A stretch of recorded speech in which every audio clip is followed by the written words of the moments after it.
Can you use magic to make money?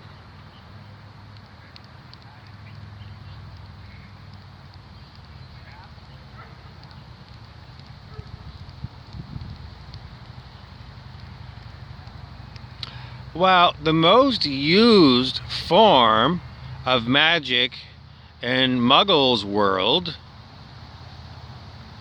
is not even considered magic by Muggles. But Corey Good, the Secret Space Program disclosure guy, he coined the term, at least for me, Babylonian money magic.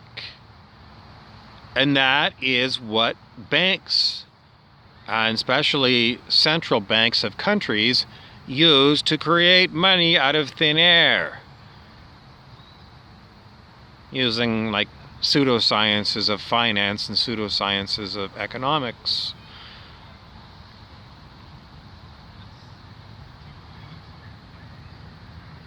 Why does he call it Babylonian? Because the idea of using interest on debt to make money apparently goes back at least as far as ancient Babylon.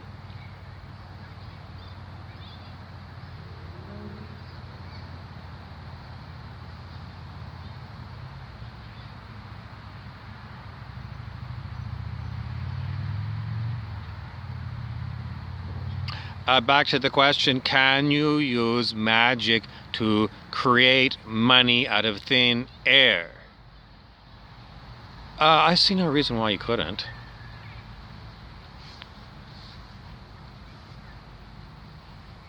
In fact, in Yogananda's book, Autobiography of a Yogi, there was someone who could take all kinds of different things. Because they had a friend in the astral realm who had the ability to do apports.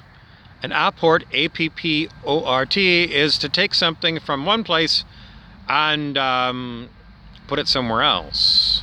Like they could take something out of your bedroom, like your dildo, and I don't know, they could apport it through the astral realm and put it on the desk of the President of the United States in the Oval Office.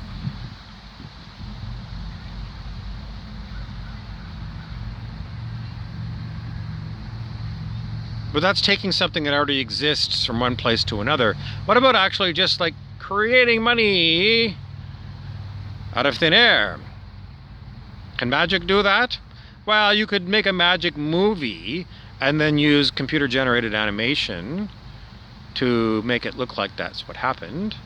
Or you, in the olden days, before they had computer-generated animation, they would use old-fashioned kinds of animation.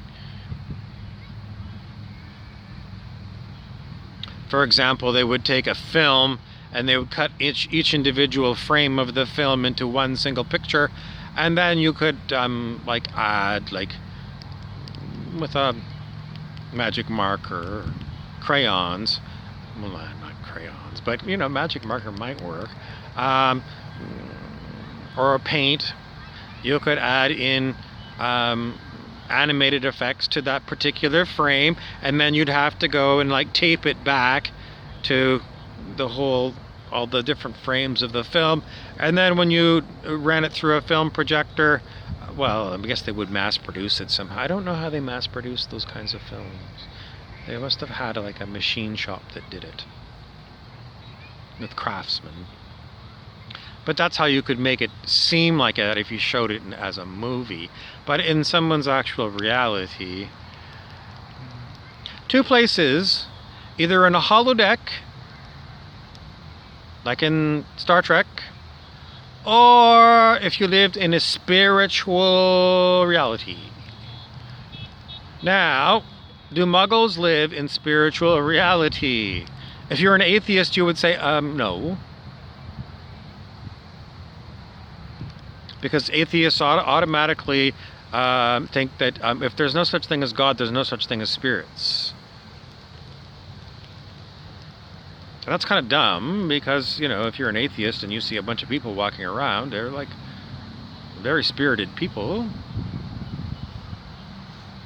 Especially when they've been drinking spirits at the local bar. But, you know, You might say, well, you're a person. You're not a spirit. Difficult. What about practical magic? If you start wearing red shoes, because I told you earlier, an earlier talk, that red shoes are associated with people who do magic, would you go out and buy some red shoes because you were really interested in belonging to the club? I have reddish shoes today.